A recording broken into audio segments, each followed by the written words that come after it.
He looked back at the monastery, and the barn had fully completed repairs, and a cairn had materialized inside. It stepped out, looked around like something seemed weird, then disappeared in an electric static bolt. Morton checked all of his monitors for it and saw the cairn rematerialize at the power station and go inside moments later.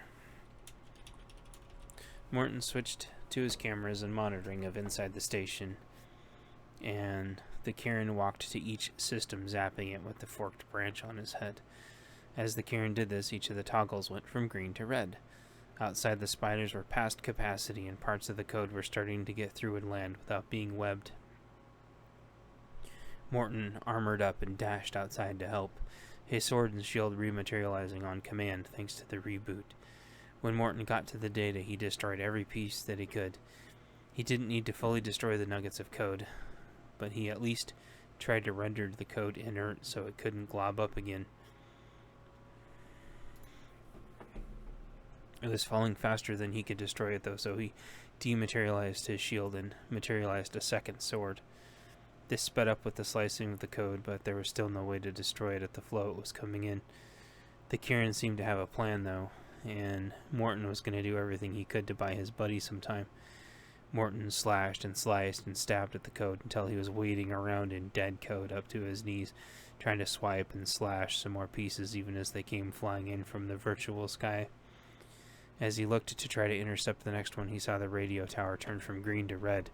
As the vicious code stopped falling, Morton checked his utility program and saw that the Wi-Fi had been completely disabled. A moment later, the cairn came out of the power building, looking quite satisfied with itself.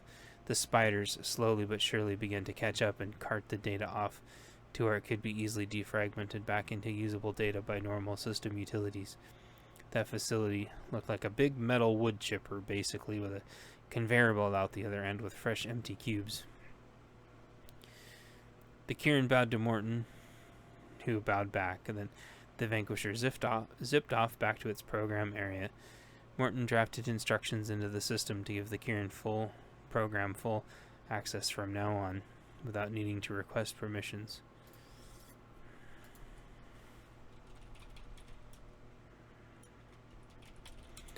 Morton heard peeping in his ear again and looked on his shoulder to see an adolescent spider looking up at him with a bunch of eyes. Blister? The spider didn't respond, then nestled down on Morton's armored shoulder. Morton went back to his command center with the spider on his shoulder and sat down at his command chair to begin his morning monitor routine. The spider jumped off and went to go scout around. Morton felt something in his pocket again and remembered the compact. He took the compact out and set it on his desk, brand side up. He was captivated by the Umbrella logo and the memory of the program that gave him the powerful applet to use. He opened it up again and saw himself. Within a moment, she popped in and winked at him and then disappeared. This made him smile. He had the best job. System prologue. Morning, day 2. Morton carefully monitored his analytics until Walden came back to work. He fumbled his password a few times like normal, then read his emails. Morton scanned them like normal and saw one that looked suspicious, and so he decided to read it along with Walden. Urgent. Due to yesterday's confirmed attempted cyber attack and further credible threats,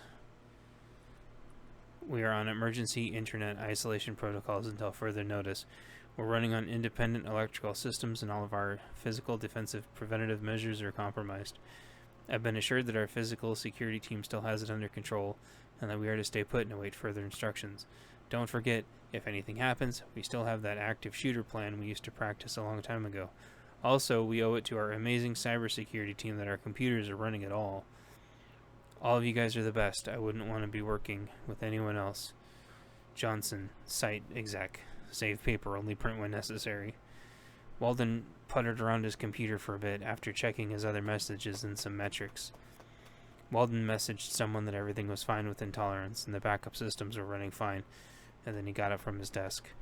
Morton waited a minute or so, then locked his computer just to be safe. Wrapping up class Stronghold. Current time. So that's how the dam resisted the big cyber attack that the bad guys launched? And the kids were looking at me skeptically. What? Things are different on computers than they are in real life. That stuff actually happens. More sarcastic faces staring back at me. I couldn't tell if they were teasing me or not. They all busted out laughing and then told me how much they loved the story and how they were now going to be playing virus versus antivirus out on the playground. One of the kids wanted to be the spider, which grossed one of the girls out. Another wanted to be the noble Kieran and couldn't wait to pick out a branch. One of the kids asked me after class, before whichever parent would come get him, if I would teach him computers sometimes. I asked him if he had one, and he said he did, and then asked where he could get one. I told him if his parents said it was okay, I could ask the guys to keep an eye out for a laptop on their next scavenging runs that didn't eat up a lot of power. Maybe like a tablet with a keyboard sort of a deal. The kid liked that a lot. One of his parents came to get him, and he immediately told them that I said it was okay and that he could get a computer to learn how to use. The parents glared at me as I facepalmed. As they walked out the classroom door, I heard a, "We'll see, it depends on your grade and chores." I texted the guys and asked them to keep an eye out for a laptop for class that didn't have a huge power draw along with a few more specs. Then I packed up and headed to my tiny home across the way. I'd had a really neat several-gen old laptop, but unfortunately it was only slightly too heavy for everyday carry. Then it eventually crashed, as all laptops did, which had been heartbreaking. Where it used to go in my pack, I had replaced the spot with a few urban survival magazines that helped the backpack fit a little bit better. Now the laptop sleeve of my pack was shared by one of my Neo Aramid plates. It'd be neat to have a laptop again just to fiddle with, I lamented.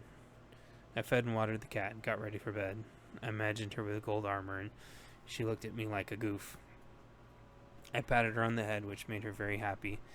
Soon I was fast asleep, dreaming of a perfect laptop with a robust operating system. It would have a professional art-level tablet interface with a vector drawing program and a paint program that used the appropriate amount of memory to run right. It'd have the graphics chip and central processor from the same manufacturers and tons of memory and a huge solid-state drive with lots of cache memory. In my sleep, I smiled. There was still a place in the world for computers. It was just everything in moderation now.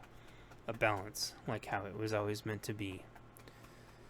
Alright, that was the end of Book 9. Thank you, everybody. Don't forget to hit that sub button.